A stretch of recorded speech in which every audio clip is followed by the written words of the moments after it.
ওয়ালাইকুম জীবনের গল্প চ্যানেলে আপনাদেরকে স্বাগতম।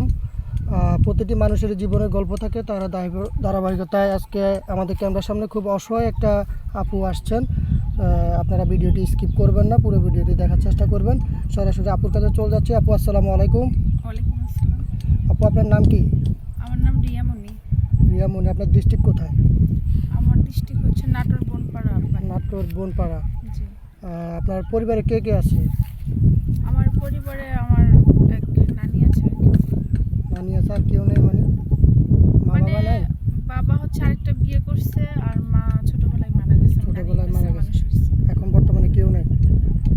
আপনার বয়স কত? আমার বয়স 20 বছর। 20 বছর। আমাদের ক্যামেরার সামনে কেন আসছেন? আসছি যে আমি খুব অসহায়, কেউ যদি আমার সাহায্যের হাত বাড়ায় দেয়, কেউ যদি বিয়ে করতে চায়। কারণ আমাদের দেশে তো অনেক যৌতুক, আর আমরা ঠিকমতো আমরা খেতেই পারি না। আমি কষ্ট করে বড় হয়েছি, আমার নানি তো যৌতুক দিতে পারবে না, এই জন্য।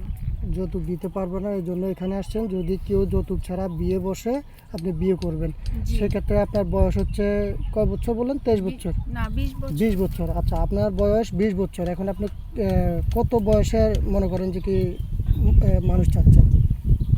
এখন বয়স তো কোনো ডিফারেন্ট করে না, বয়স যেমনই হোক, সে যেন একটা ভালো মনের মানুষ হয়, ভালো হয়। আর আমরা গরিবরা তো মোটা ভাত, মোটা কাপড়ে এগুলোই তো মানে খুশি থাকি। এই যদি আমরা খুশি রাখতে পারে তাহলে আর কিছু না। আপনার কথা হলো ডাল ভাত হলে চলবে? ডাল ভাত হলে চলবে, কিন্তু আমি যেন সুখে থাকি, যেন অশান্তি না, অনেক অনেক ভাই আছে মনে করেন যে কি নিজের পায়ে প্রতিষ্ঠিত হওয়ার জন্য তো এই সময় ব্যয় করতে করতে 35-40 বছর বয়স হয়ে যায়, বিয়ে করে না। ওইরকম বয়সে যদি কোনো ভাই করে, আপনার তো কোনো সমস্যা নেই না?